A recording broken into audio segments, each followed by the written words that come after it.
of people. Those are the things that we have to think when looking at legacy.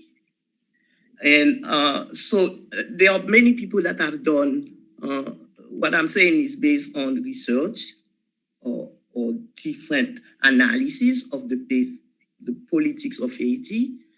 Toussaint momentarily was able to, because of the wars, was able to make some kind of development increase, economic increase during that period of time, for a short period of time. But by the time 1804 happened, Haiti was already tied to that dependency with the US economy and with other very important world economy and world political power. The other thing that I will, and I'm going to stop here because for me, it is very painful to look at Haiti today. And the idea that if they didn't stopping, no, that's why they will never stopping. And that's why we also have the silence of many leaders when they came to remove Toussaint. I want to end with, I made name at the beginning, one of the nephew of Toussaint was Moïse. Moïse was very important in terms of the whole process of making alliance. Moïse was also one reflection and an exposure of the economic limit of Toussaint, because Toussaint, by his type of economic policy, also mean, in addition to the dependency, but extreme exploitation of the labor force, of former slaves becoming peasant. And the result of this was a lot of struggle and resistance to that new form of exploitation and coercion and imposition. And one of the guys that was part of that Toussaint team was Moïse, and Moïse opposed it, because opposed to any type of policy repressive against peasant struggle, peasant demands, and not only Toussaint want to repress them, but Toussaint also use cultural and religious form, because he was a very Catholic, and he thought those peasants were stupid, well, worship of voodoo, the national religion of Haiti, and that was part also of his policy toward the majority of people. And one of the opposition to this policy was Moïse, and Moïse ended up assassinated and killed. So when we're looking at legacy, it's not a rosy only to look at the good things that symbolically serve us, but it's also to look at what Haiti has become. And I think one of the most important role of that diaspora is to find ways to think and to be able to participate in something better than what the majority of Haitians are living today. Thank you. Thank you, Dr. Charles. That was extremely informative, and it provided some insight that I never heard before regarding Toussaint Louverture and some of the other Haitian heroes from Haiti. Before we continue, we just wanted to do a head count. I see in the itinerary that we have Dr. Como, who's here, as well as Dr. Faton, but I don't see Dr. Gross, Jean-Germain Guo. I don't know if you're here from University of Missouri. I just want to make sure whether or not he's here. So if he's here, if you could just say hello or in the chat, communicate with us. We just want to make sure whether or not you may be here under a name that we don't recognize. So that being said, we're going to move on to Professor of Political Science, Dr. Robert Farton, PhD, University of Virginia. Thank you very much, and thank you for this invitation from Abnet and from Jackson. Like Carol, I've given a keynote speech already to Abnet a few years ago. What I'm going to say is very much similar to what I said the previous time, but it's going to be condensed, and hopefully it will also be a critical examination of Toussaint Louverture like the one that Carol has offered. So my intention is not just to offer a celebration of Toussaint, it is rather to talk about his paradoxes and contradictions and how his radical emancipatory achievements coexisted with a very real authoritarian politics. In a letter to Napoleon, Toussaint Louverture, and we heard already that sentence that he had written, but it bears repeating. Toussaint said, and I quote, "It is not a liberty of circumstance conceded to us alone that we want. It is the absolute adoption of the principle that no human being, born red, black, or white, can be the property of his fellow." When Toussaint's call was rejected, not only by Napoleon, but also by the Western powers of the time, Haitians were forced to espouse the blackness of their African roots as the embodiment of their resistance and identity. Thus, when the enslaved conquered their liberty and rights of citizenship and created Haiti in 1804, blackness came to symbolize the revolt and resistance of what Frantz Fanon called some 60 years ago, the wretched of the earth against white supremacy and imperialism. And yet, 1804 was full of contradictions. It engendered a radical freedom, but it also left a legacy of authoritarianism. And the paradigmatic figure of this contradictory political trajectory was none other than Toussaint Louverture, an enslaved black man who, upon gaining his freedom, became a slave owner himself and eventually emerged as the emblematic military commander of the Haitian Revolution that abolished slavery. Toussaint exemplified the antinomies of property relations in a class-ridden colonial slave plantation society. In fact, as Alex Dupuis has argued, Louverture and most other high-ranking military officers, including Jean-Jacques Dessalines, acquired several plantations and transformed themselves into a new black propertied class alongside the old class of white and mulatto property owners. Military officers and administrators of the new political order did not only appropriate properties from former French planters, they also pilfered the public treasury.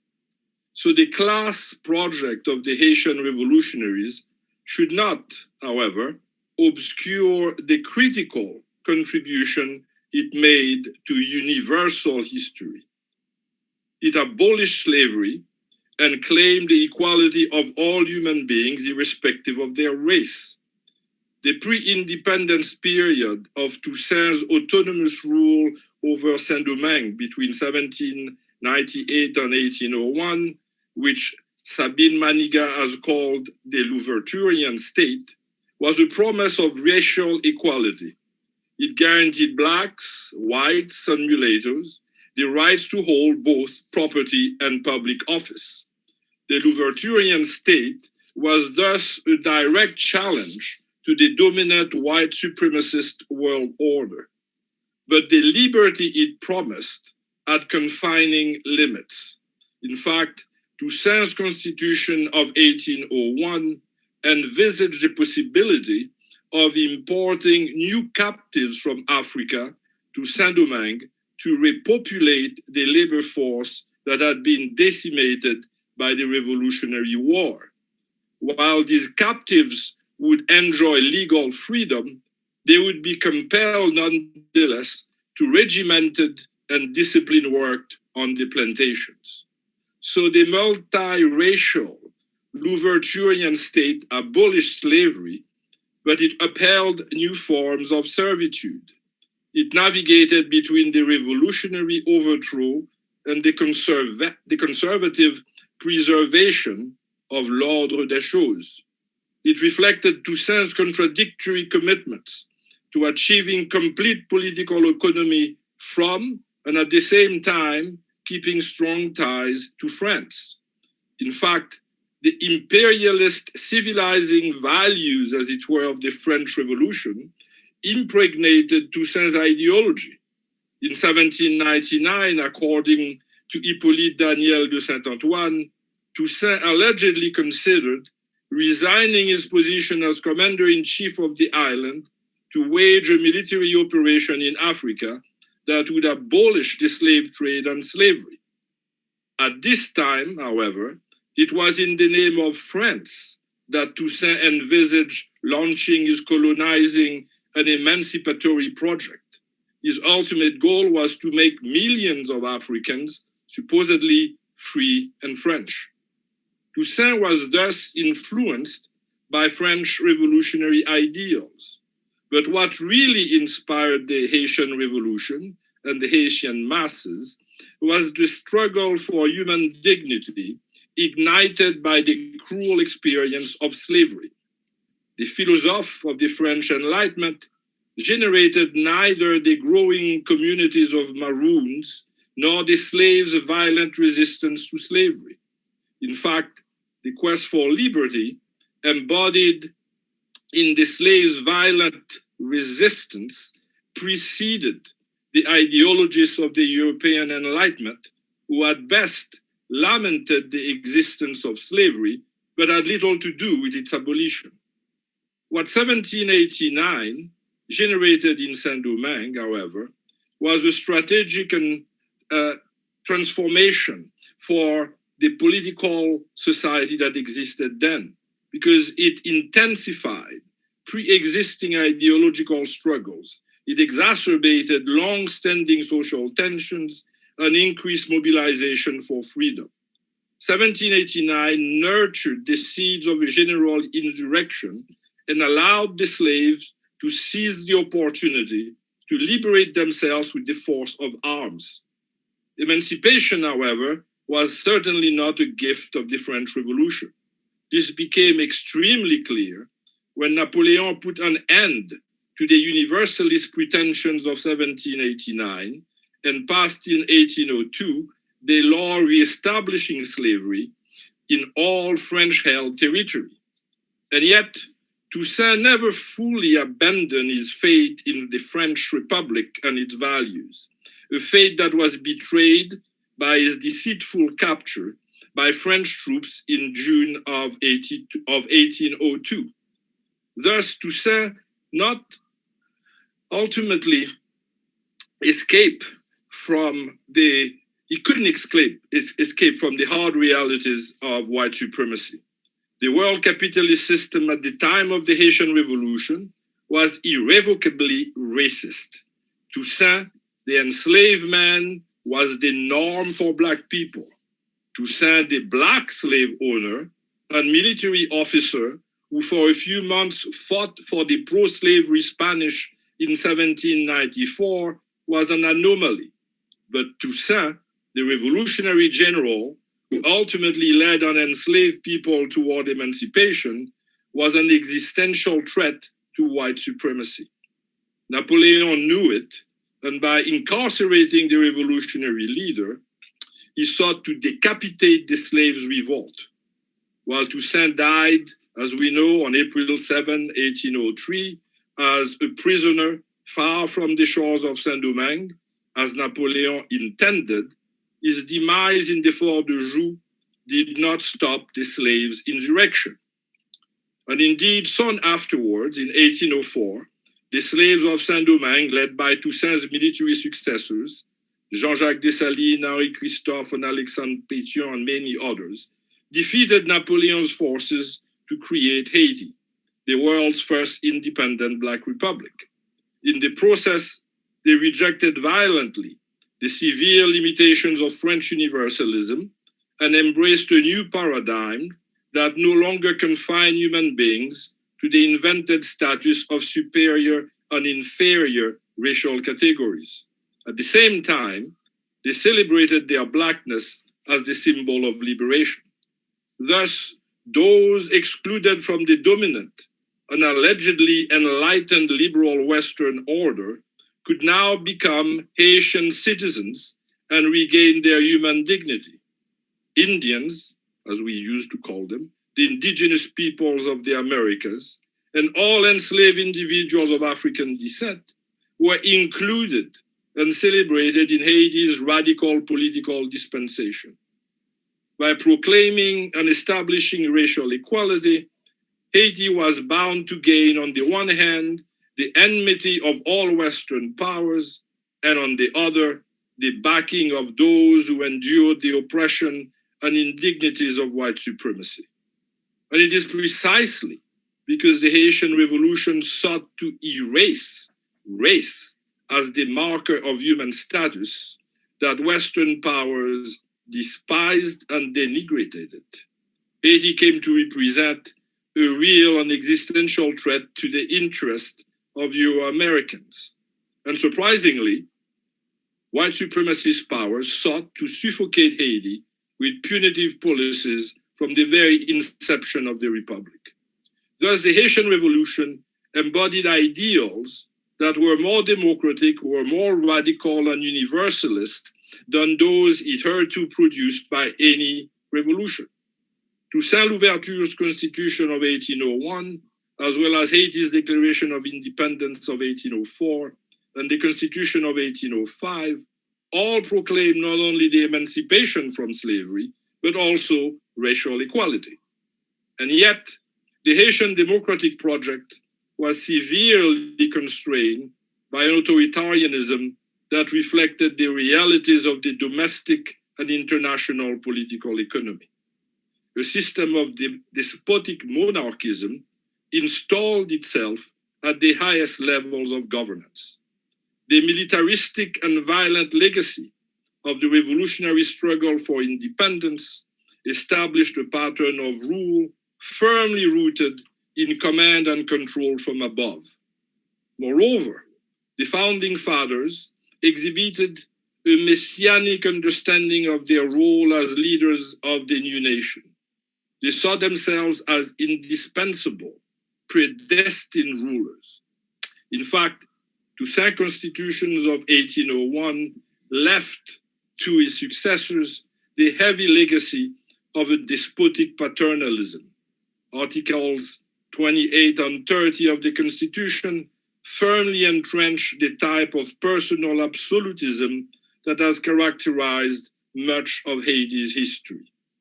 Jean-Jacques Dessalines, the military leader of the successful revolution, became governor for life of an independent Haiti and firmly established the authoritarianism that has characterized the country's dominant pattern of rule. Clearly, this arrogation of political power to a sole individual had little to do with a genuinely democratic order. It denied the basic and minimal premise of the universal franchise and the right of citizens to choose their government and elect their rulers. Thus, claims of freedom and democracy should never be accepted at face value simply because rulers declare so. Such claims frequently mask autocratic and absolutist forms of governance. In Haiti's case, these forms of governance were merely one aspect of a larger authoritarian structure of power that marginalized the new citizens who sought to become free peasants. Haitian founders had an extremely hard time extricating their society from the inherited slave plantation system that had transformed the country into a sugar-producing enclave of the world economy. They needed the revenues generated from the export of sugar to sustain state activities and the reconstruction of their nation after the devastation caused by the fight for independence. Therefore, they tried to impose on the newly freed slaves a type of military discipline that would compel them to stay and labor on the hated plantations. Known as caporalisme agraire, a form of rural despotism, this coercive system established stark class divisions and the moral and political exclusion of the majority from the national community. The tradition of marronage, of running away, that developed during slavery continued during and after Toussaint's agrarian authoritarianism. This well-honed practice, reinforced by the liberating victory over slavery itself, gave newly freed slaves a powerful capacity to engage in what has been called fugitive political conduct. Evading the exploitative reach of the state did not, however, contribute to the creation of a legitimate and constructive social contract between rulers and citizens. The Haitian Revolution, in spite of its massive and unprecedented achievements, left both a deep chasm between rulers and citizens and an authoritarian legacy. This chasm and this legacy have not only continued to structure Haitian society, but unfortunately, they have been hardened with the passage of time. Similarly, the pervasive interferences of imperial powers have not abated. They have actually intensified and aggravated the country's current predicament. In fact, over the past 50 years or so, and in a departure from the founders of the Republic, Haitian political leaders themselves have called for foreign assistance or interventions. Indeed, when rulers seek to remain in office or opponents strive to acquire power, they have all called for such interventions while spouting nationalistic slogans. Simply put, Haiti's sovereignty is more fragile now than it has ever been. In conclusion, then, Toussaint Louverture and the Haitian Revolution of 1804 generated a majestic emancipation. They hoped to bring both freedom and well-being simultaneously. Unfortunately, while they eradicated the barbarism of slavery, they failed to bridge the gap between rulers and citizens. The struggles for social equality and democratic rights is unfinished, and it remains difficult and full of detours and dead ends. And we know that right now. But if there is a lesson to learn from 1804, it is that what seems implausible, impossible indeed, or utopian, can in fact be achieved. And this is the hopeful lesson of a glorious revolution. And this is why we cannot despair about Haiti's future. History is full of happy surprises as well as disasters. Thank you. Thank you, Dr. Obefaton.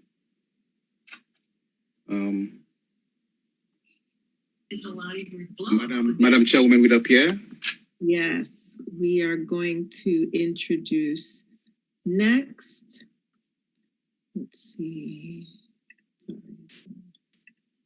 It's Ludovic Como who's next.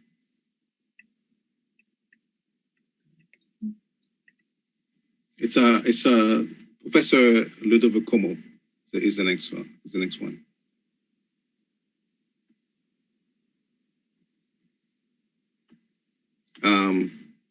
Professor Ludovic. Yes. Okay. Yes, sir, I believe you have the floor. Thank you so much, Dr. Faton. That was very inspirational. And now we segue to the economic part with Dr. Ludovic Como. Sir, you have the floor. Thank you very much, Jackson. And I greet everybody, and particularly the two colleagues who presented before me. I'm a professor. I teach economics at DePaul University in Chicago. But I've always been very interested in Haitian history and understanding the impact that our historical path has had on the fate of the nation until this day, where Haiti is in a dismal situation. Now, to try to understand what has happened to Haiti today as a nation, as an economy, I went far back in history, and I'm happy my two colleagues spoke extensively about the revolutionary period, where indeed Toussaint Louverture, the man that we are celebrating, the memory of whom we are celebrating today, was ruling.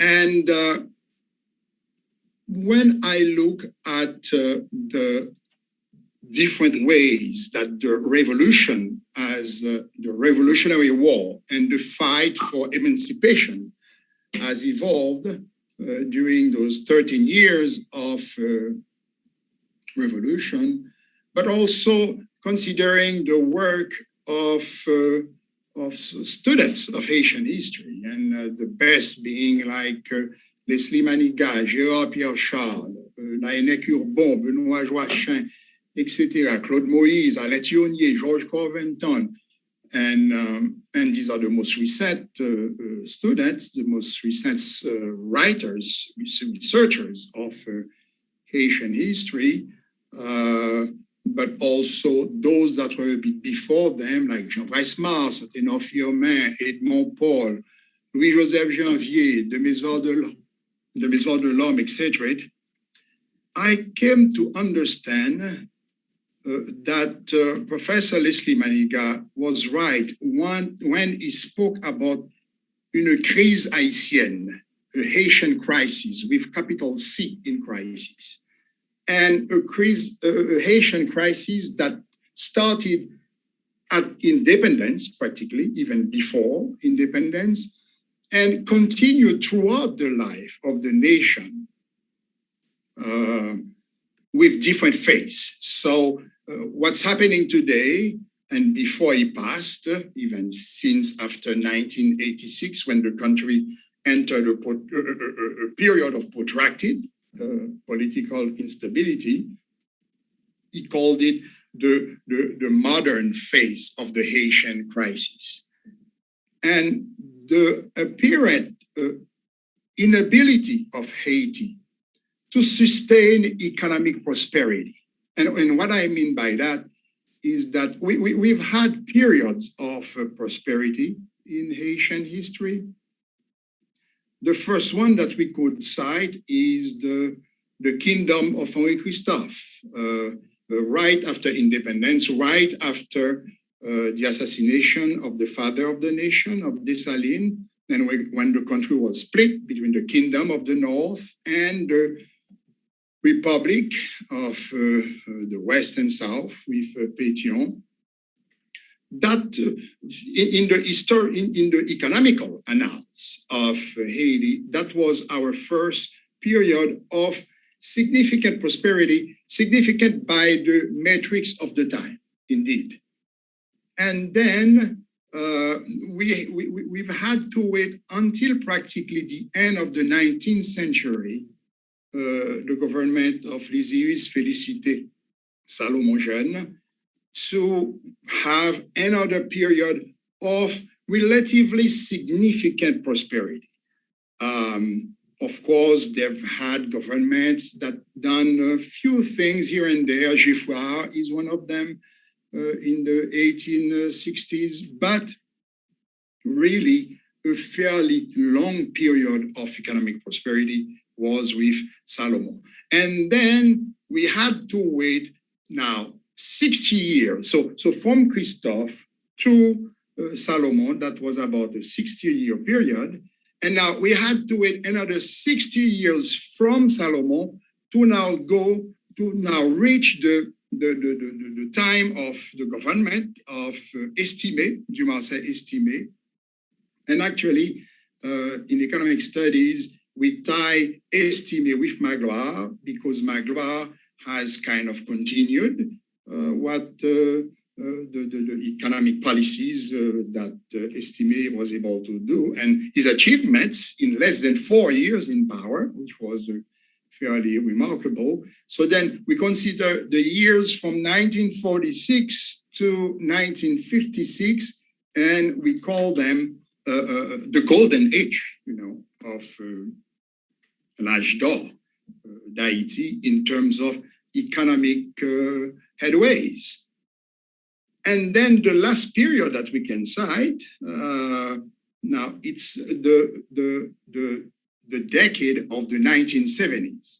Then it was the government of Jean-Claude Duvalier, whereby there was a period of apparently sustained prosperity. And then it was a time where, after the death of Duvalier, the country kind of opened, investors came. There was significant development of assembly industries. When Duvalier left power, were kicked out of power in 1986, there were more than 100,000 jobs in the assembly industry, which was fairly significant for a 5 million population of 5 million people. And at the time, Haiti exported agricultural product and were relatively self-sufficient in terms of feeding its people, its 5 million people. Our rice agriculture was really booming. We had that very strong alliance with Taiwan and sending their experts in rice production, and they were all over the place in Vallée de l'Artibonite. And we were producing about 200,000 tons a year.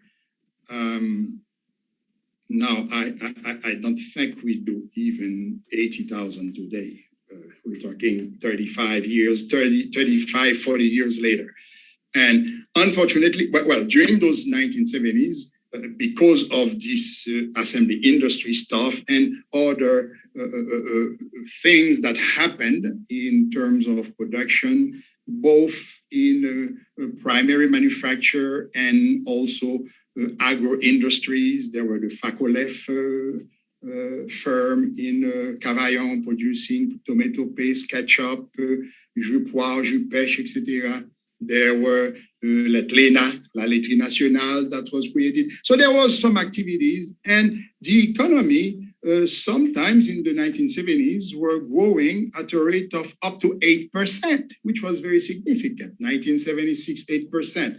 1977, 6%, 1978, 8%. And for the decade of the 1970s, exports in Haiti, exports were growing on an annual average of 16%, which was significant. 16% on average of export growth. Now, of course, the government of the time seemed to have taken this prosperity for granted. And when now the second oil shock hit the world economy in 1979-80, sending the entire world economy into a major recession at the beginning of the 1980s, 81-82, the government, the same government that achieved that prosperity, that relative prosperity in the 1970s, didn't do what was necessary to kind of protect the economy, the conservative measures to protect the economy against that recession that hit the Haitian economy strongly, because we were relying strongly on export, particularly of assembly industry product, as I said, to the tune of growth rate of exports of 16% per year. So the economy, because it was still very fledgling, at the very early stages of pre-development, it just collapsed, right? And the government, on the contrary, instead of being frugal, got into profligacy. And I won't go much further into that. We lost what was achieved.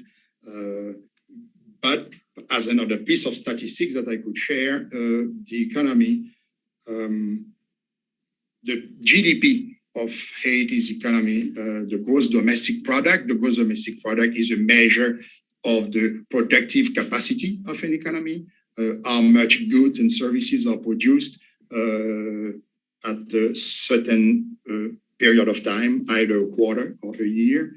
While the GDP of 1981 is still superior than today's GDP in Haiti, to tell you how far we have regressed economically.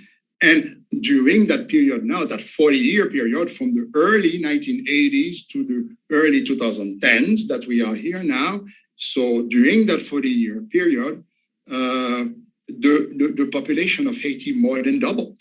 There is a census that's going to happen, I understand, pretty soon, but it is estimated the population is around 11, even maybe 12 millions, but back in 1981, it was 5 million. So you're having much less resources and twice as many people to feed with that. So no wonder that we import extensively now, and actually, we import almost 5 times more than we export. Our exports are really insignificant compared to what we import. So now, that's the economic situation. Now, the situation that we are now today, that we've been in practically since the late 1980s, but that's severely aggravated in the past few years, right? Particularly under the current government, with all type of impediments to a normal functioning, of the country, pays law, etc., right? And also with one could say a problematic approach to governance also, and particularly with protracted corruption and impunity to corruption in the country. So the economy has collapsed. But it's not only an economic effect, it's, I'd say, a problem of the Haitian system. I would say the socio-economic and political construct of Haiti that makes it, as I said before I gave that quick overview of economic success in Haiti, that gave that outcome of the inability of Haiti to sustain the creation of wealth. Every time that we have a period of prosperity, of relative prosperity, like the 4 ones that I just evoked, Roi Christophe, Salomon, Estimé Magloire, and then Jean-Claude Duvalier. And then every time we have that, we lose it and we sank lower than we were before. So now, what causes that? So then, in search of an explanation, I studied history because it's a consent of history. See, for example, after Salomon, the country plunged into political instability, sometimes even chaos, and the Americans took a pretext of that to invade us, and we had the American occupation, right? So now, in 1915, now in 1934, the country got disoccupied, and then okay, we have there were, well, during the occupation, normal, I'd say, change of government, right? After the term of every government. But now we have the revolution of 1946 with, well, they call it the revolution of 1946. Of course, it's debatable if it's a revolution.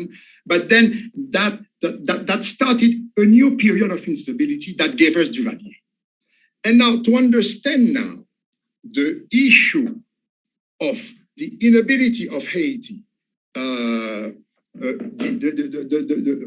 the inability of Haiti to sustain wealth, I understand from reading those historians that, you see, the system, the social organization of Haiti, the foundation of it since the very early times of the nation, right, were built in a way that one of our best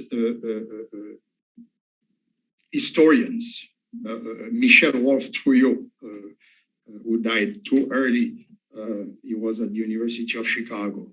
Michel Wolff-Trouillot wrote in 1986, after the fall of Duvalier, he wrote Les racines historiques de l'État duvalierien. Les racines historiques de l'État duvalierien.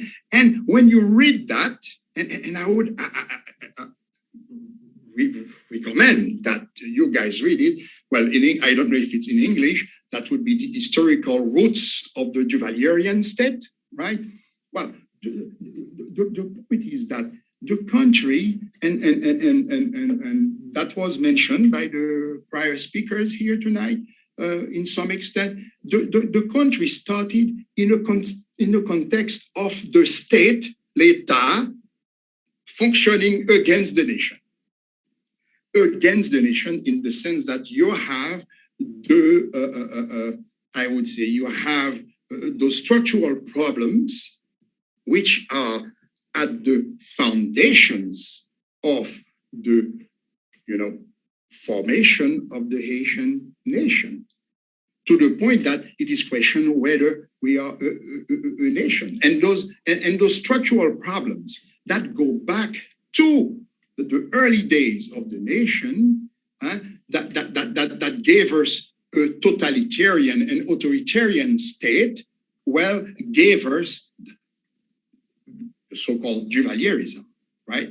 The so-called Duvalierism. I mean, when you look at the societal structures of Haiti, that means the relations of production and distribution, because I'm looking at it from a standpoint from an economic standpoint. Now, the ways, the formulas to exert power in the country, and a number of social and cultural principles, right, whereby skin color was very important in the country. Skin color, right, was a determinant of whether you have access to resources and you have the ability to accumulate wealth or not, although it's not only, and when I say skin color, we're talking particularly of the mulatto classes, right?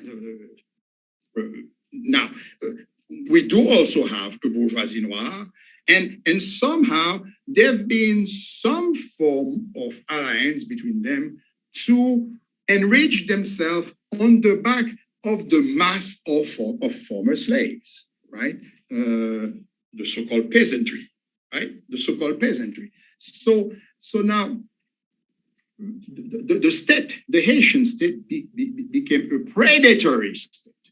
And that predatory state gave us, became totalitarian with Duvalier.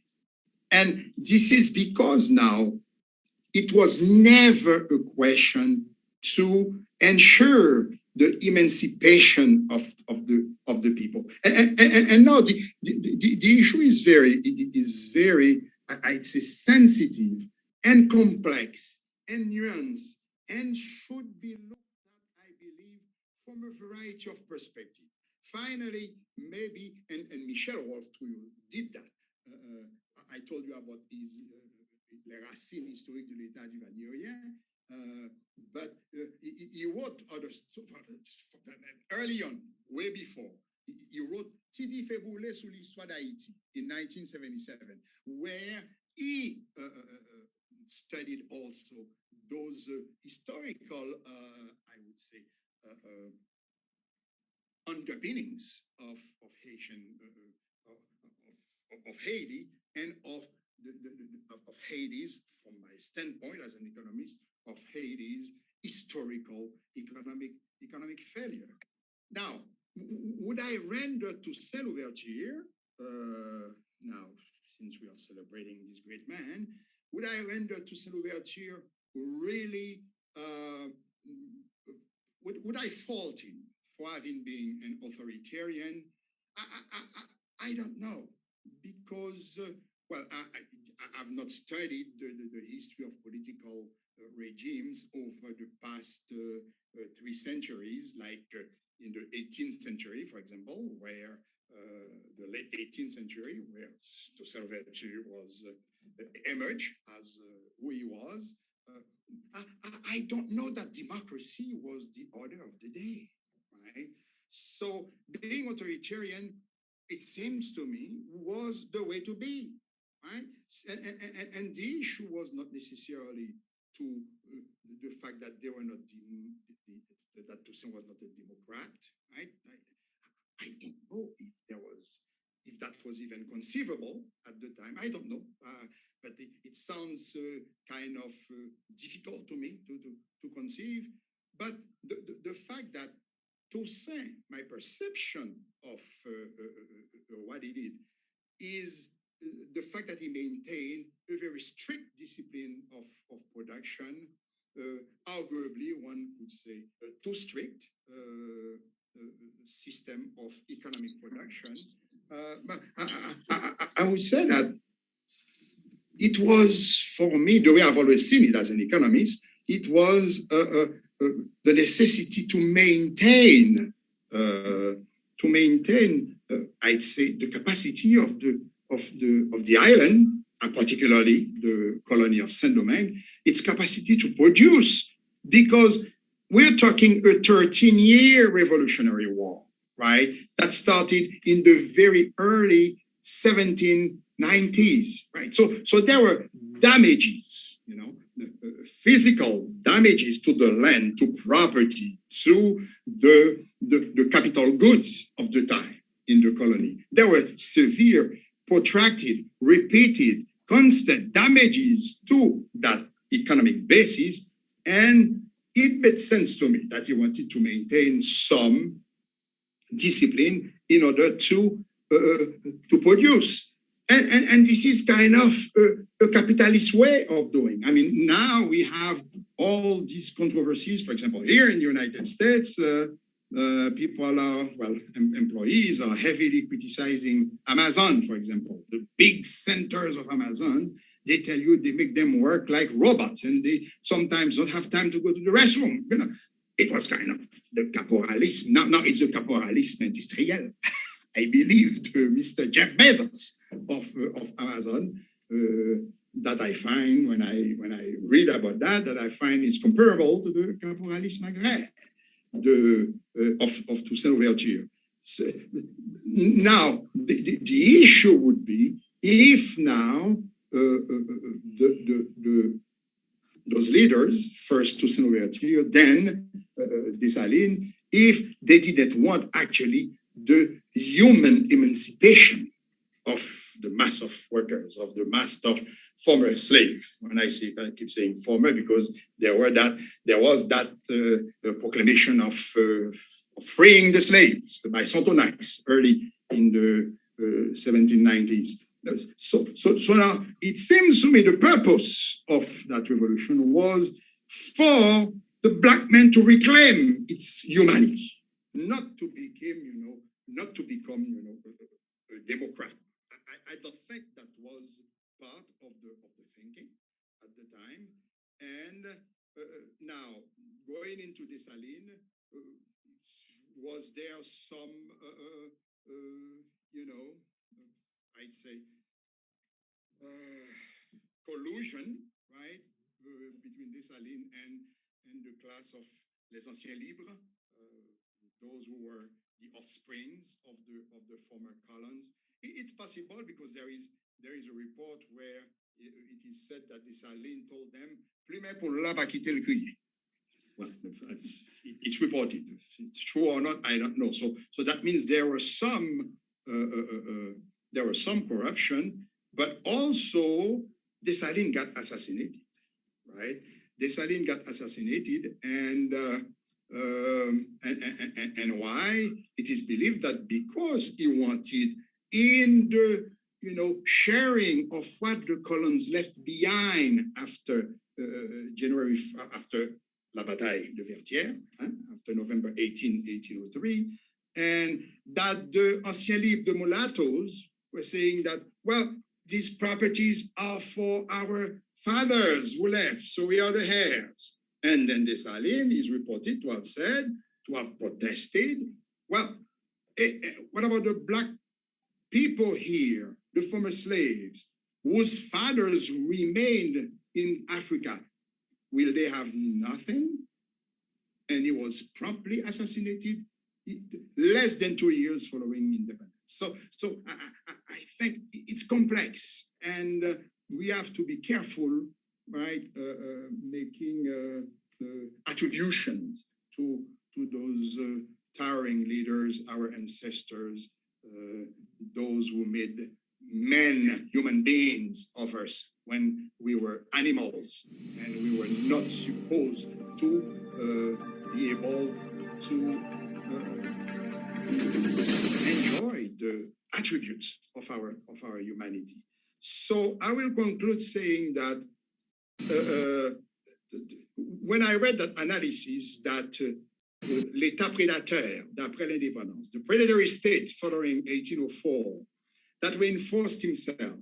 And you see that there have always been movements of protest in the country against that system, like la révolution de 1843, le mouvement de Praslin, right? To protest against exploitation, the ostracization of the vast majority that were on the agricultural lands, the peasantry, right? And massively exploited, excluded.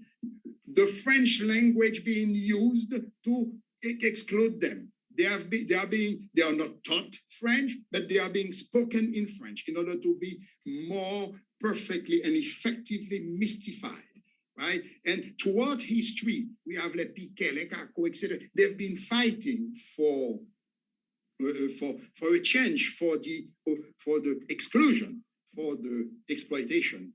But you see, the privileged class always found a way to go around that. But because the nation never got constituted, because there've been two Haitis side by side, nègre la ville, nègre dehors, and you see what I mean? You see all those duality, right? And also double standards in everything, in the way the human behavior is approached in the country. So the productive capacity of the country, right, diminished because the peasants, right, they had less and less incentives because see, in economics, we say that people respond to incentives, but they also respond to disincentives. I mean, they respond to incentive to do things, but also not to do things. So when they are working so hard under the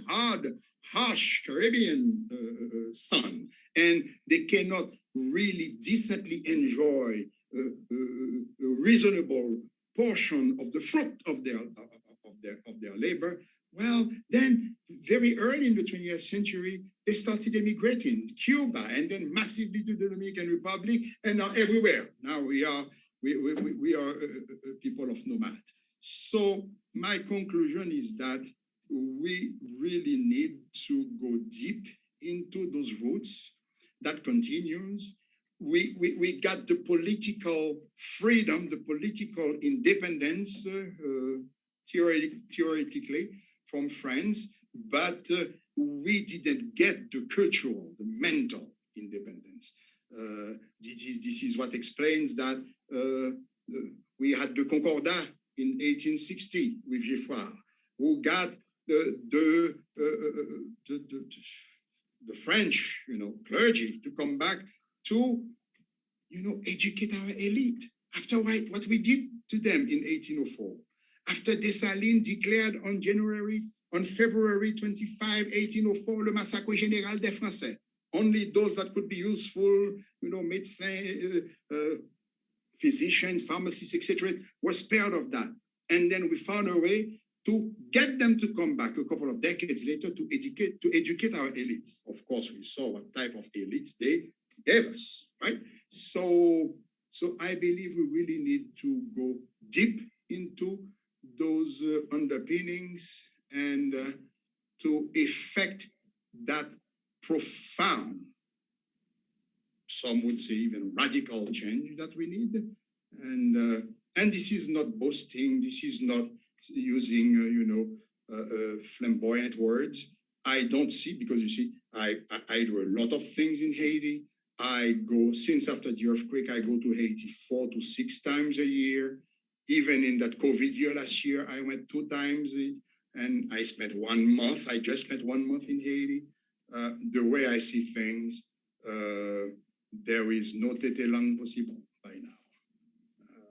It takes really severe stuff, and we have to do it in the context of the times, right? So, and not try to attribute to people in our, in different times, our own, applying our own canons to them. It's not really fair to do that.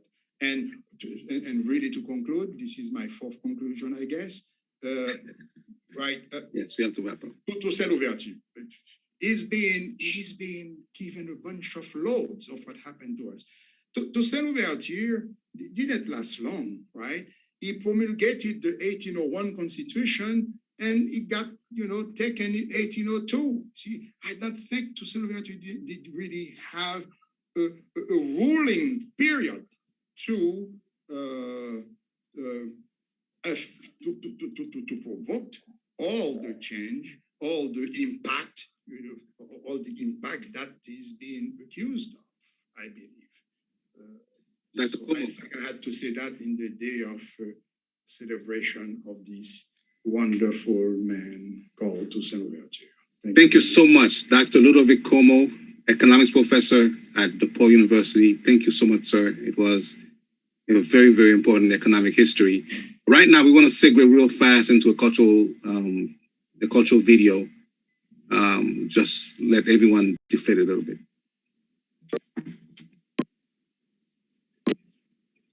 Bonjour classe. Je tiens à parler de l'importance de la poids. Même temps que chaque grain dans nous là, dis-moi qui ça drapeau a représenté pour lui.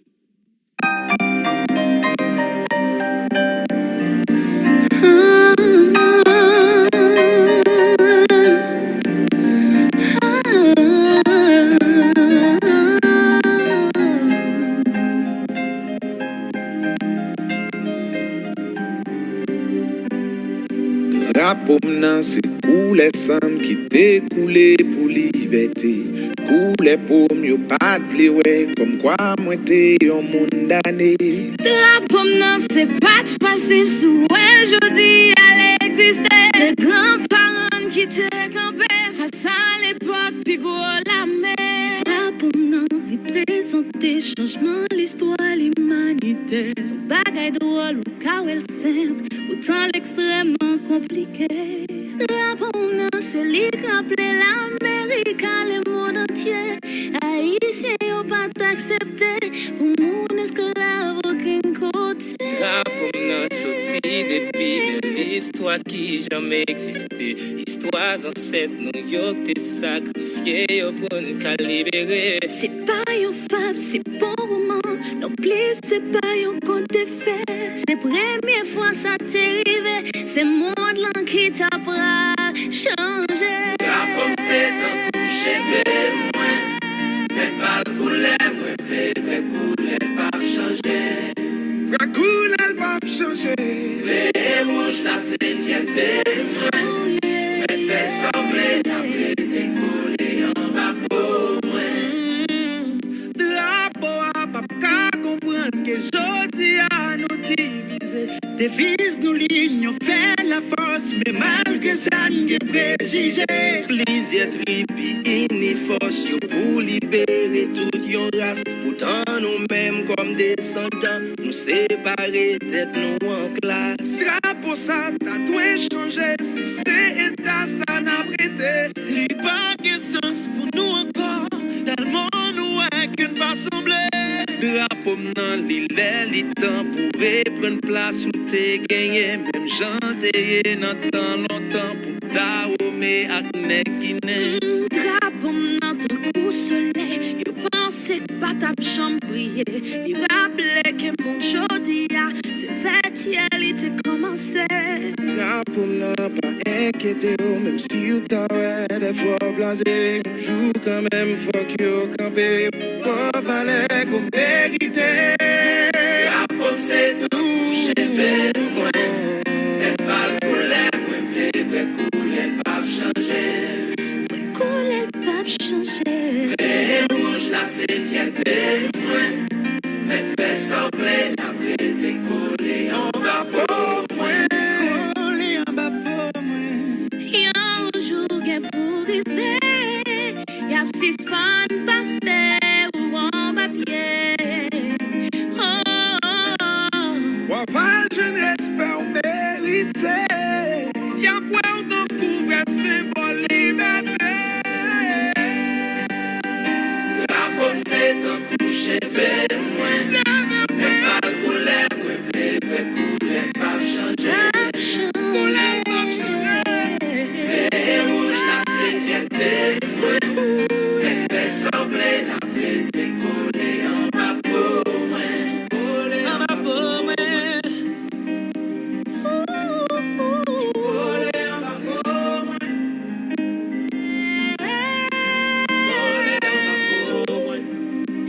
fierté moi. Couler en bas pour moi. Li en bas pour moi. Couler en bas pour moi. Drapeau c'est fierté. Couler en bas pour moi. Et fier comme ça haïtien. Couler en bas pour moi. Haïtianité en bas pour moi. Couler en bas pour moi.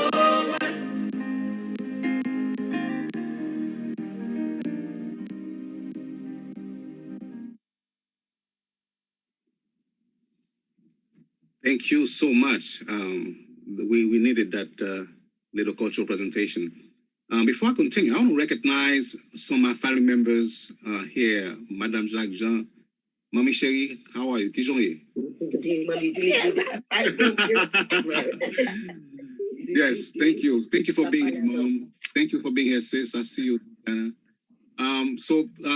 Mr. Chairman, I'm going to turn the floor over to you. You could introduce the board members, and then we could open the floor for questions from the audience. Definitely. I'm glad to see we still have 52 participants who are here. So at this time, I'd like to take this opportunity to acknowledge the board members of HABNet. Without them, we wouldn't be able to do what we're doing. Their insight, support, and help in making these programs are invaluable.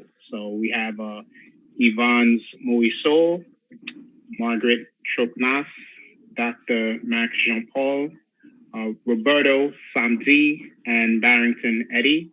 Again, on behalf of the board of HABNet, we thank you. And we want to take the opportunity to, it's getting a little late, it's 9:04, so we want to go to Q&A. I don't know if we're going to try to use 15 minutes.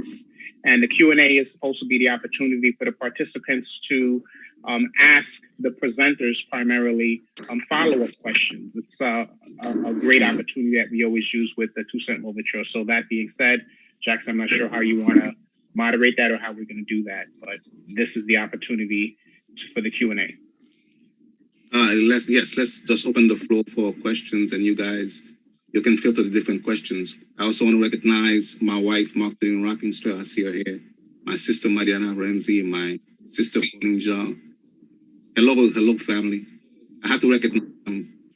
Hi, Jackson. Yay. All right, let's continue. Let's open the floor for questions because we have a lot of, we receive a lot of information today. This is a history that most people do not know, but it's very important. As I said, it's the collective memory of our people, and we should never forget it.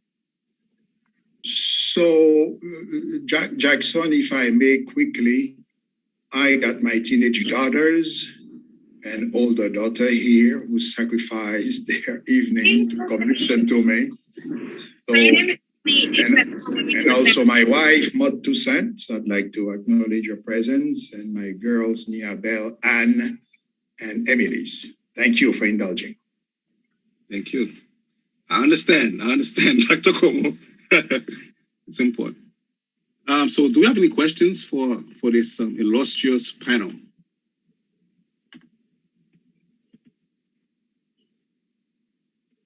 All right. Well, I mean, I have a question. I think you made the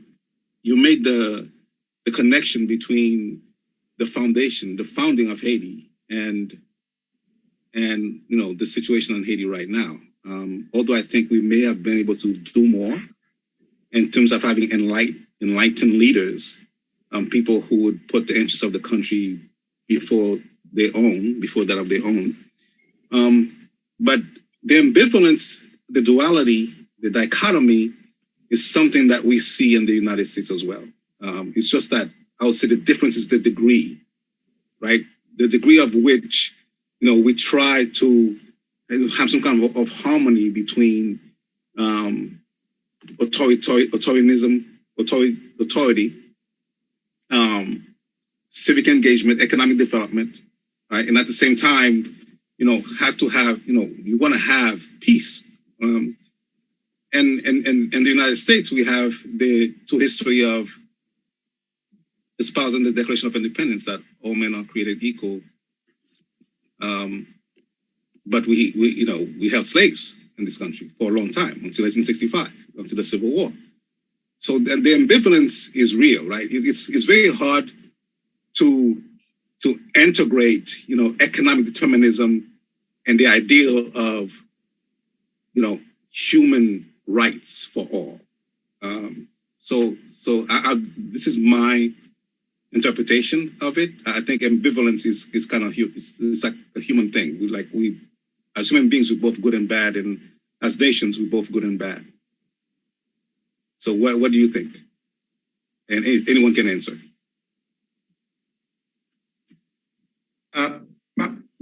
Please forgive me. I'm not sure I really captured the ambivalence. Well, we have ambivalence in this country. When this country was founded, on freedom. Mm-hmm. Yet we had a slave voting class. We had the Declaration of Independence that all men are created equal, endowed by the Creator with certain unalienable rights to life, liberty, and the pursuit of happiness in this country. But for a long time, up until 1865, when we abolished slavery, actually not even then, it was like with the 13th Amendment. I see. So you have countries that develop with that two-pronged legacy, right? When to do the economic determinism, to do economics, it's very hard to rectify that with civic participation and democracy. Right? You see, I would. I'm sorry, Dr. Shaw, please go ahead. Jackson, I think you start with the false premises, because if you look at the Constitution of the United States, and you look at the Constitution, all men are created equal, but Article 1, Clause 2 also said that slaves are 3/5 of a person. That's the fundamental of this society. And only the 13 and the 14 and the 15 are going to attempt to change it. So historically, we were never all equal, because the fundamental of this country said, if you are Black, you are not one person. You are 3/5 of a person. Right. That's one thing, which means from the start, all people are not equal. That's a falsity to repeat that. Okay. Even if to struggle and to some participation of some people that were more democratic than others, they managed to change, to amend, but then at the same time that they were amending, you also have the Supreme Court making decision to maintain and reinforce. So it's not a I think it's a false idea that we are equal. Even in Haiti, that was never. So at the core, it's not ambivalence. At the core is inequality. Okay. Well, let me just have a chance to have a conversation because in Haiti, the French and in Haiti, it's égalité, liberté, égalité, fraternité, but didn't live up to it. I know that. But with the 3/5 compromise, we have to understand the context, right? The 3/5 compromise occurred because the slaveholding states wanted to count their slaves as people for the purpose of representation, so they could have more representation in Congress. But at the same time, they said that slaves were chattel; they were not people. So then have the compromise. Okay, we're going to count them as 3/5 of a man. So that is the context of it. Although I do understand, but still, a man is a man, and the Declaration of Independence, it does say that all men are created equal. I guess they didn't want to include blacks, but it is the document on which this country is founded, the U.S. Constitution and the Declaration of Independence, and it took a long time for them to rectify the ideas of the Constitution. We're still working at it. I'm not arguing the progression of Haiti and the progression of the United States. I'm arguing the fact that it's ambivalent. Both, we could be two things at the same time. That's my only argument. And Haiti they wanted freedom, but they were very authoritarian. And this country, we wanted to recognize everyone, but economic determinism was an issue. And again, that's my take. But think about it. Why do you call it compromise? What is a compromise? It was the 3/5 compromise. That's what they said. But what is it? So they try to get a middle, right? Instead of the compromise or kind of the slaves a little bit, that was the 3/5 compromise. And the compromise is between two groups of people with power, one owning more slaves than others, that make a negotiation on the back of people that you own. That's the reality.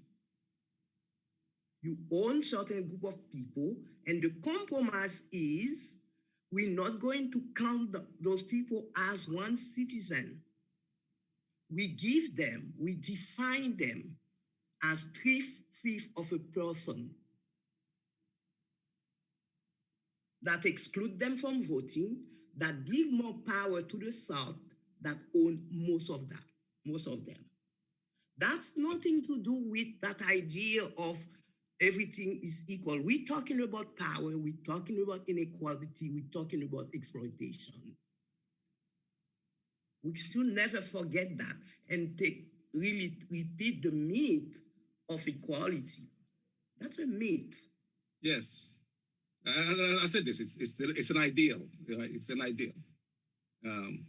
Okay, thank you so much. But I could add to that something else is, you see, there is no contradiction between having fought for freedom for the slaves and having achieving the freedom, actually, and implementing an authoritarian regime. You see, that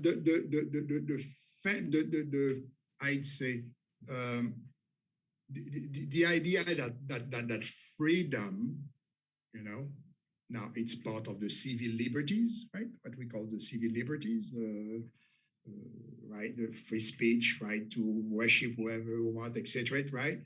So at that time, where you had people, you see, you mentioned they said they were 3/5 human. Well, in the colony of Saint-Domingue, they were just not humans, period. They were, bien meubles. They were animals, and some actual animals were treated, better than them. The dogs that the masters love, right?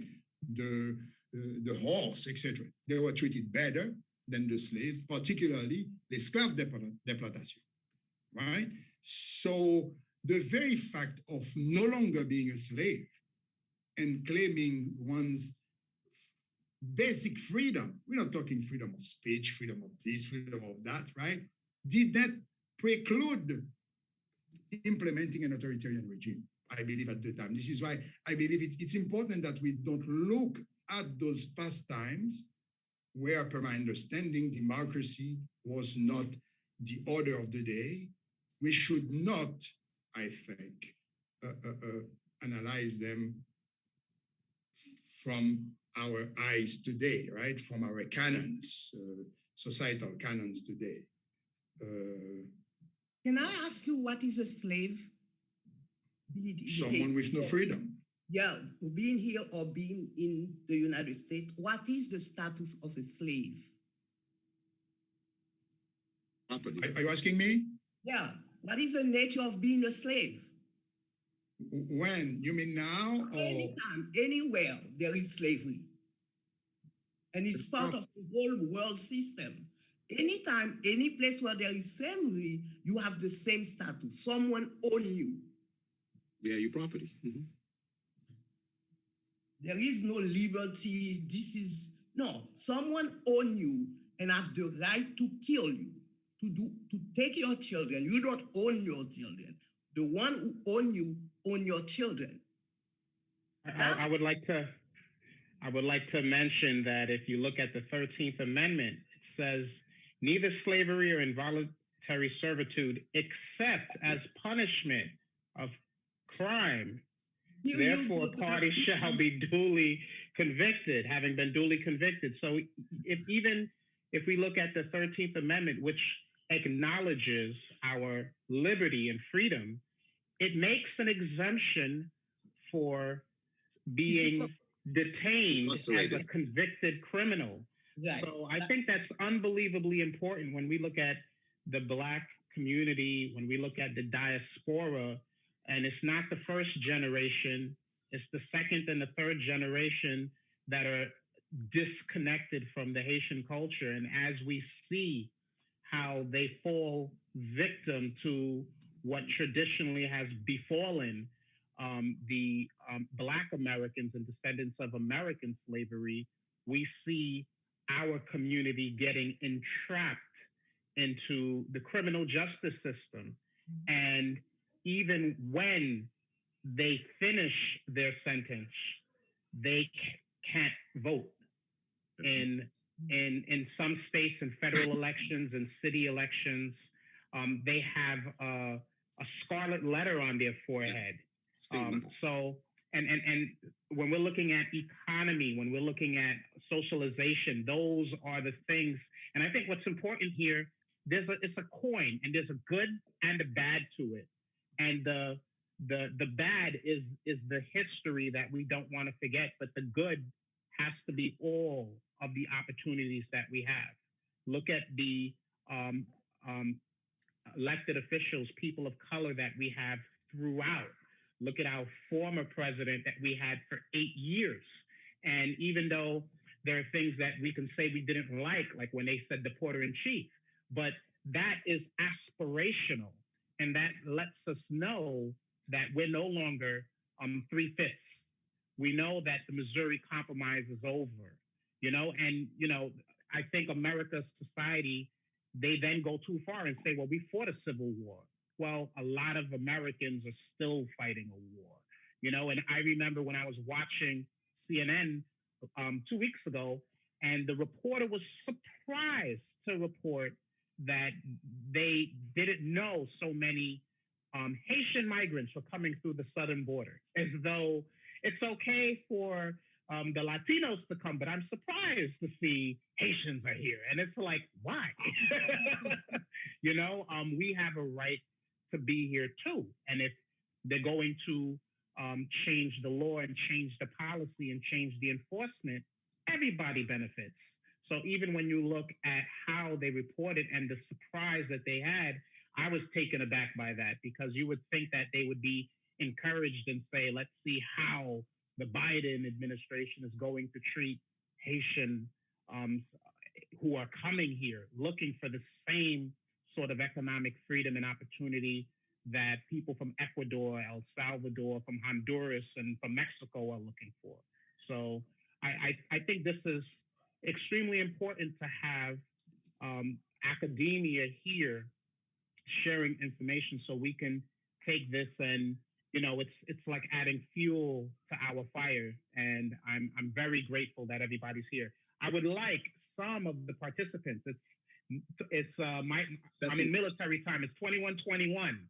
Before 21:30 hits, before 9:30 hits, I want some of the 51 participants to speak up and ask a question. This is the opportunity. The only bad question is the one you don't ask. So please. I have one more question for our esteemed panel. So you could say that the bedrock of Western civilization is the Greco-Roman Judeo-Christian tradition. So my question is the bedrock of the Black liberation movement the Haitian Revolution?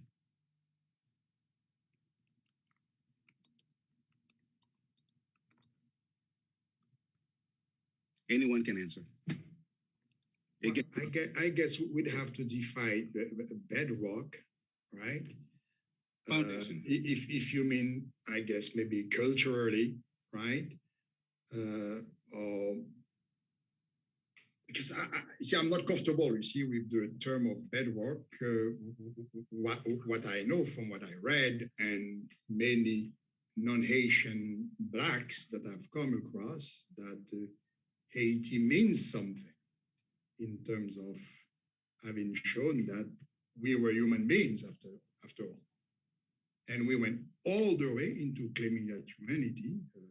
It's one of the true revolutions, right, of universal history, and maybe the most consequential or the hardest, because of what we had against us in achieving that revolution. So yeah, we stand for that, and going all the way to the point that, well, Negroes were animals, they were not human beings. Well, after our revolutions, every human being on earth became a Negro. Gadoneg. You're talking about a white man. Nous sommes tous nègres. The human is a nègre. Yeah, I have a question. I think you have to look at the historical context. You cannot make that kind of generalized statement. If I'm living in the Congo and I made a revolution, or if I'm living in South Africa and I made a transformation using military forces, violence, to win, it's a different context than the case of the Haitian Revolution. And I will not deny to people in Congo or to people in Algeria the legitimacy of their struggle. And in that sense, if I look at Cuba,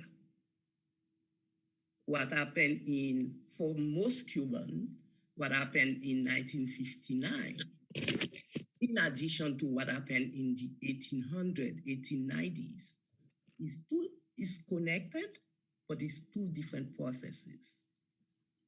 So even when you're saying the bedrock of the democracy, what does that mean? What does that mean for a Russian who did the Russian Revolution in 1917, or for China in 1949? Question. I have a question for the audience. What was the situation surrounding the the arrest and the extradition of Toussaint Louverture at the time?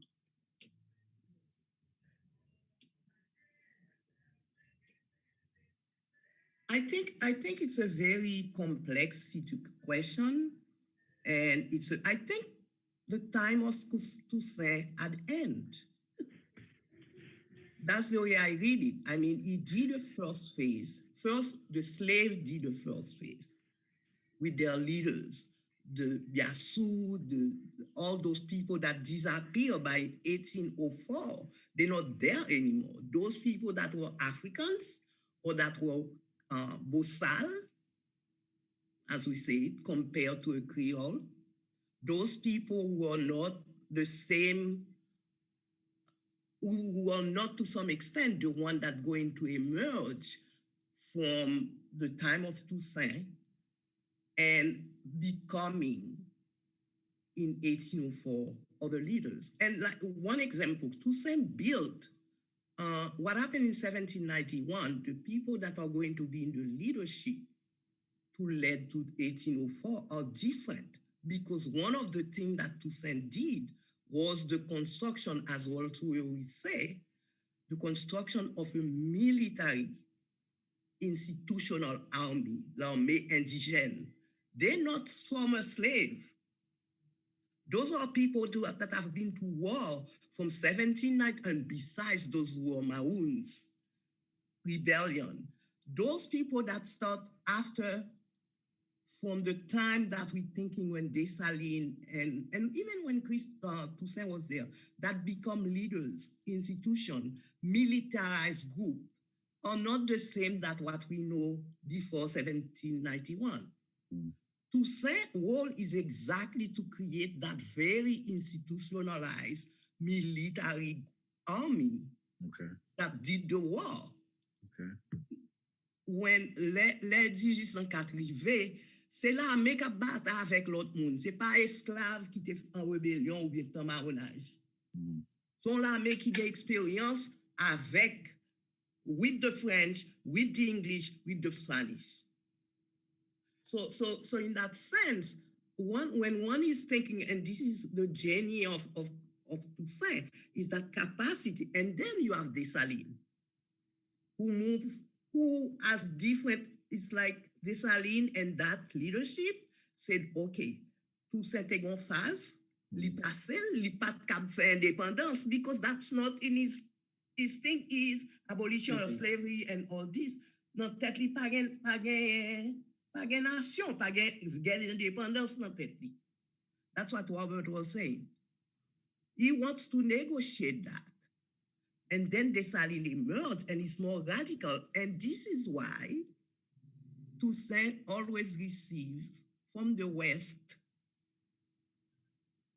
more appropriate, more acceptation.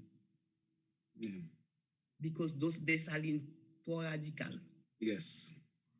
And that's why not only they assassinated him, but it took 40 years in Haiti to name Dessalines. Non pas supposé parler. But I'll make a nuance that Dessalines, instead of radical, I see him as having been radicalized.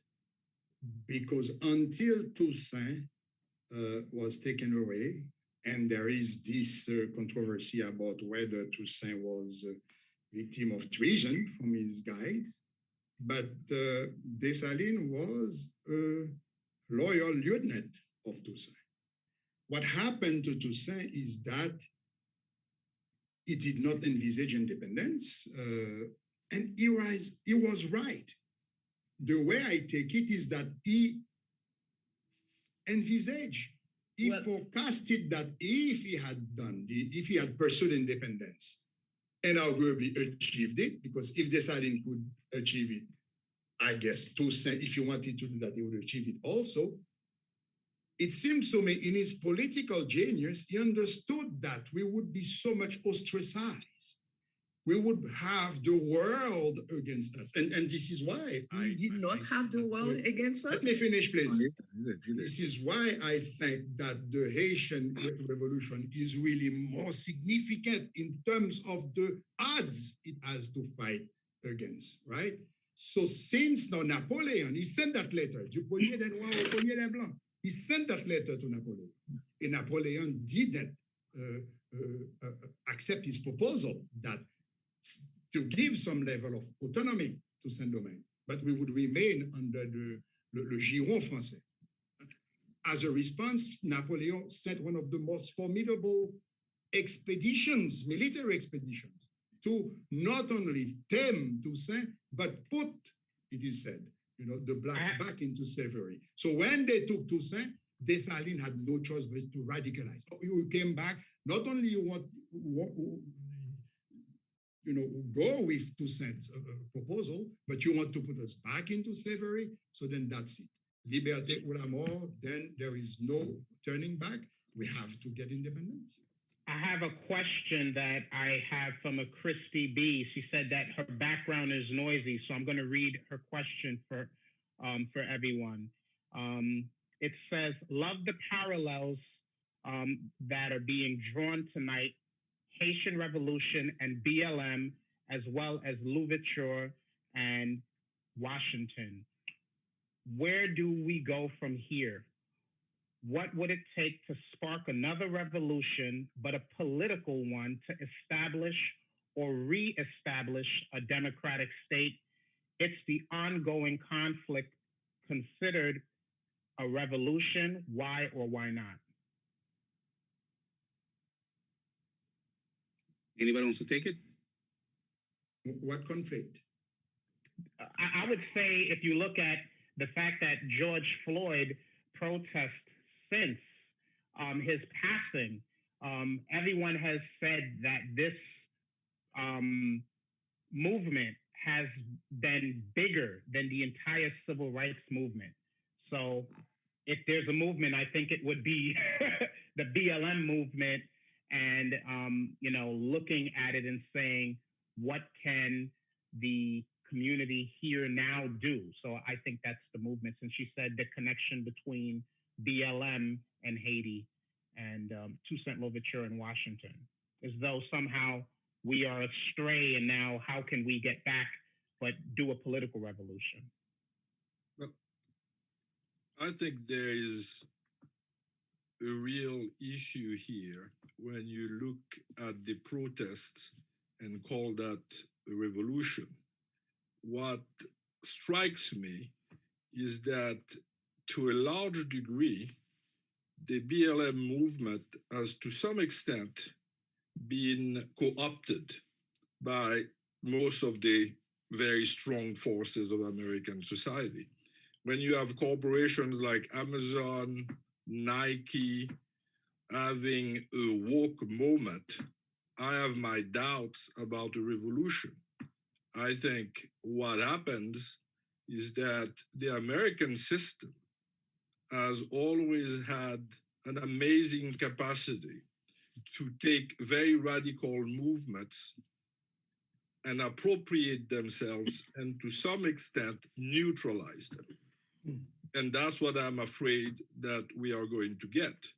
In other words, you may have a multicultural movement. You may have, African Americans in positions of power. But that doesn't mean that the vast majority of Blacks in the United States are going to benefit. Clearly, it's much better to have someone who's not Trump in the White House because he was xenophobic and openly racist. But on the other hand, what Trump demonstrated is that he was without, if you wish, the polite dress of many American politicians. What we have now is a multicultural garb, if you wish, but the very structures that existed prior and during Trump have not changed much. If you look at the degree of inequalities, if you look at the health system, if you look at the judicial system, not much has changed, whether you were, under Bush, under Clinton, under Trump, or even under Barack Obama. So there is a continuity. What has happened is the capacity, and this is one of the great things if you are someone, who's a conservative, and I use that with a little c, about the United States. The United States has always been able to take the revolutionary movement, co-opt it, and incorporate what it wants to incorporate and leave it out.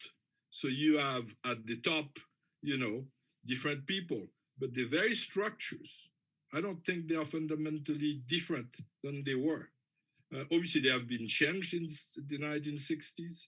The judicial system has changed, but I don't think we've made significant progress since then in terms of the very structures of the economy and in terms of the inequalities. If you look at inequalities, the US is a much more unequal society now than it was in the 1960s. So is the global economy too. So revolution is a very big word. Protests are one thing, but one has to be careful when we talk from protest to revolution. And what do we mean by revolution? Is it a political revolution? Is it an economic revolution? Or is it just replacing, some white faces with brown and black faces and say we've achieved?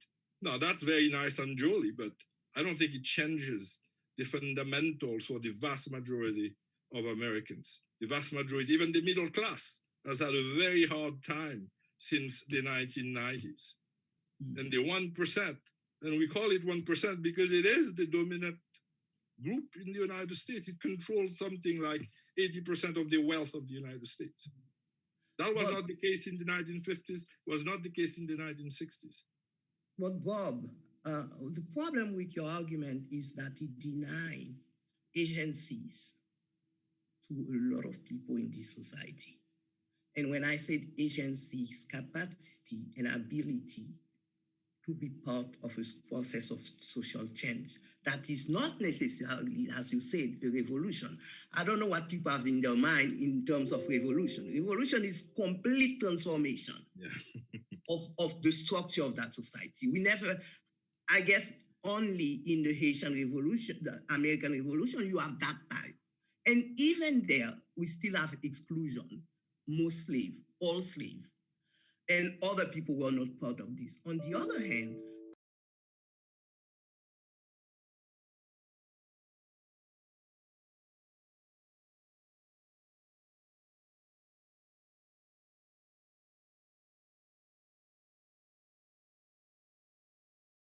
it did not happen in the civil rights movement.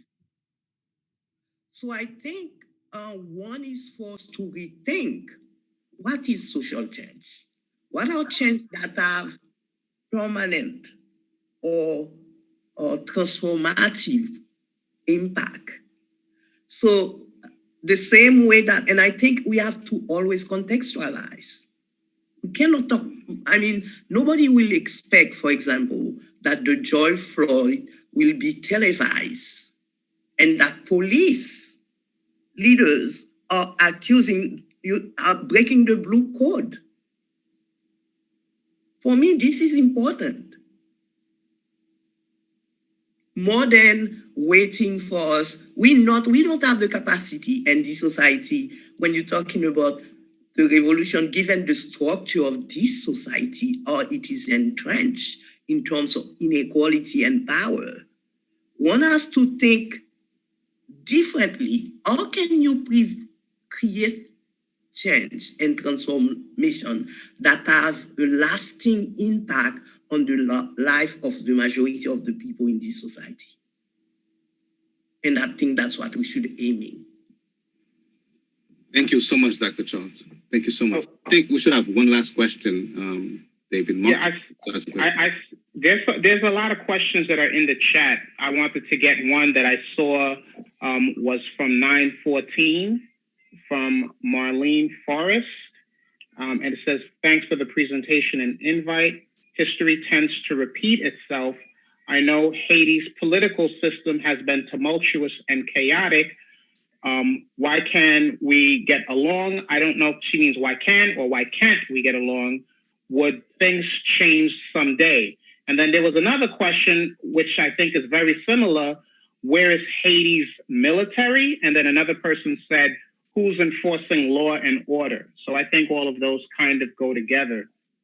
And I don't know if any of the presenters want to tackle that combined topic. Briefly.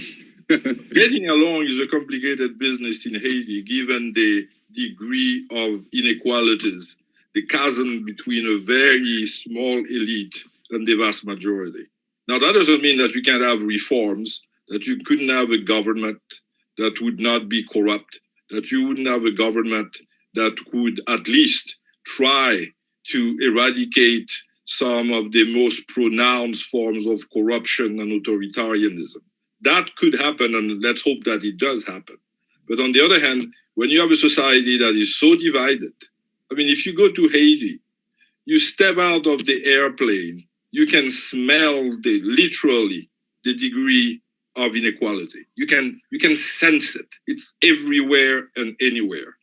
So that is not conducive to a society that is going to be peaceful, that is going to be in a state of conciliation. You would need to change so many things.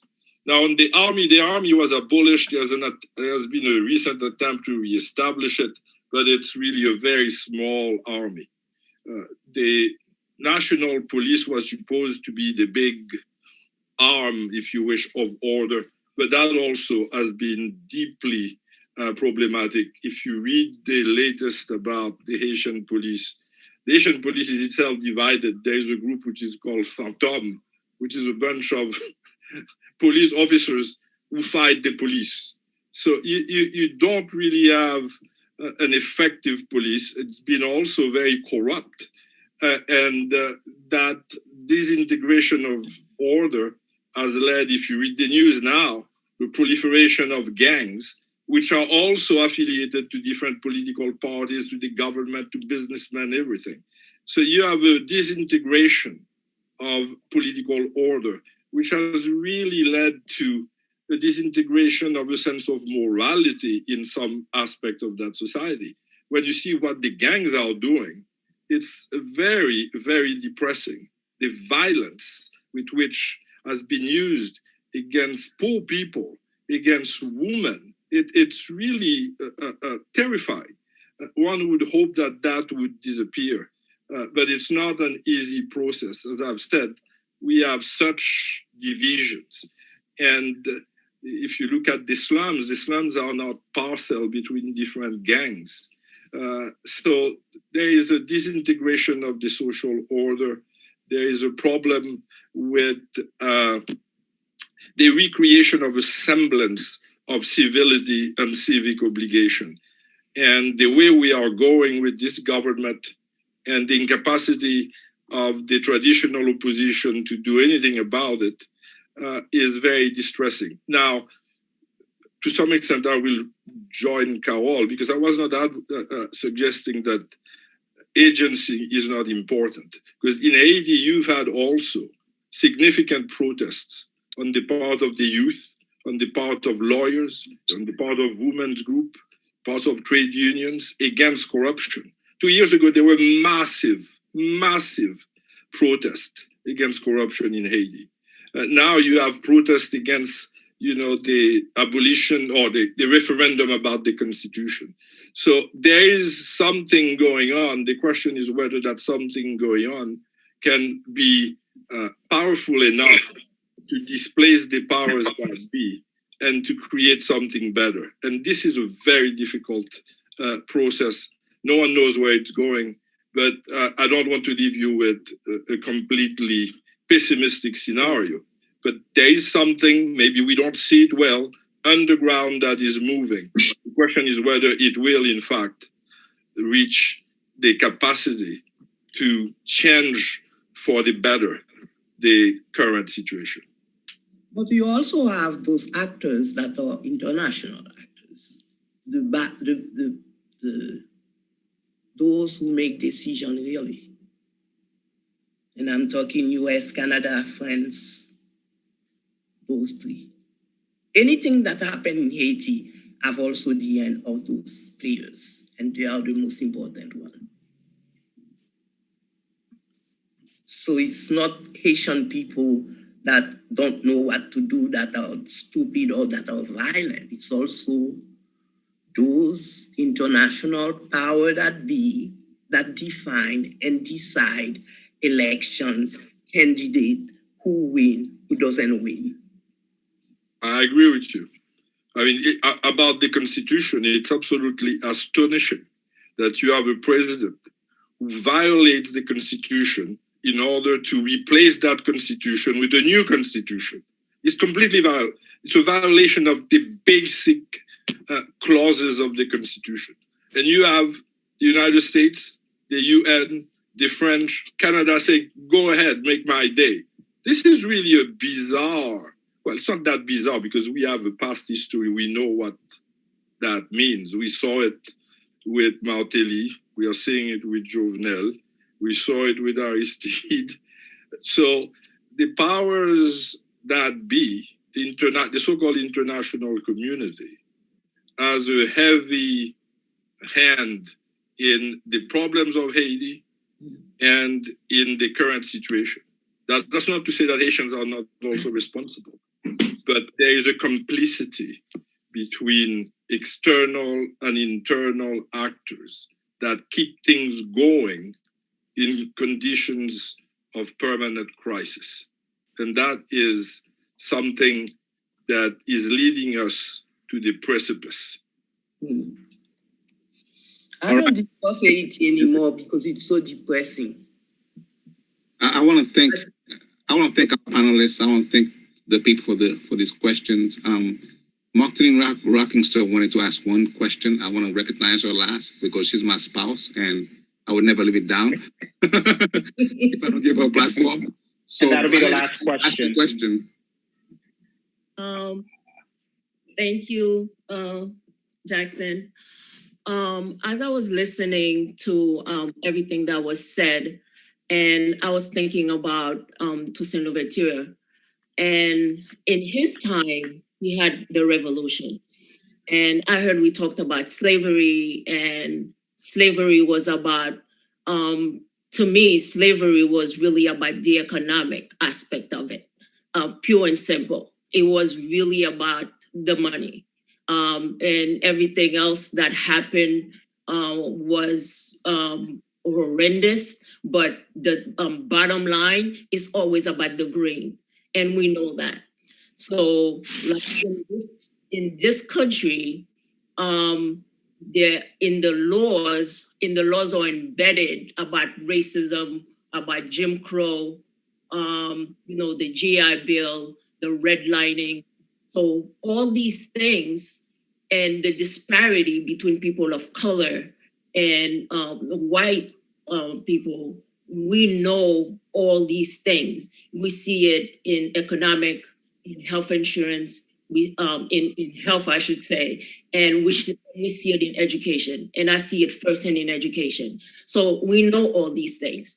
So I hear the question asked, it's not so much in the word of protest or revolution per se, is us as Haitian people, what are we going to do next? So what is it? What is the next step for us? So the Toussaint Louverture back then, that was his revolution. What is our revolution? So I know for me, it's at the ballot box. So how can we as a community, as Haitian people, how can we organize and be that Toussaint Louverture was back then for us in the 21st century in 2021? How can we get with the Black Lives Matter? How can we organize? What can we do? Because we know it's about the green. We know it's about the corporation. We know it's about the power. So what can we do as a people to move us forward? What is our revolution? I think that's a great ending comment. It's 9:50, and I think that's great. I think every participant here has their answer. And I do want to end with also saying that we have an app, and we can continue this conversation on that app. This is being streamed live, and it should be on YouTube, right, Jackson? So that'll be another YouTube and Facebook, yes. And this will be another opportunity to continue that conversation in the social media realm. Yeah, I just want to say, I want to thank the panelists for entertaining us, for being here. I want to thank the participants. Thank you so much. I want you guys to know that at HaveNet, our mission is to support and promote entrepreneurship, investment, and civic engagement, primarily in underserved immigrant communities like ours. However, we serve everyone. Just last week, we launched We HaveNet. That's women executives and entrepreneurs at HaveNet. It was very well received. We believe the leadership could better reflect the market, should better reflect the market and the community that it leads and serves. For some reason, when you have an eclectic board, when you have eclectic institutions all over this country that reflect the constituents and the community that it serves, then things tend to perform better. Okay, and it's been documented in statistics. Our vision at HaveNet is to have a dynamic, entrepreneurial, and professional group that is civically engaged with a common purpose to educate ourselves, to successfully participate in the civic and economic life of our community. By civic, I simply mean civic engagement, voting in every single election, both local and federal, consistently, continuously, and petition, of course, our elected officials for what we need. Have a conversation with our elected officials because they represent us. And by economic, I mean to not just be a spender, but also be an investor. To not just be a consumer, but also be a producer. Not just an employee all your life, but try to be an employer. And not just be a spectator, but a stakeholder in the economic and civic life of your community. And that is what HaveNet is all about. Again, thank you so much for all of you who participated. Again, thank you so much to all the esteemed panelists. Okay, Chairman, we can close. Have a good night, everybody. Thank you. Night.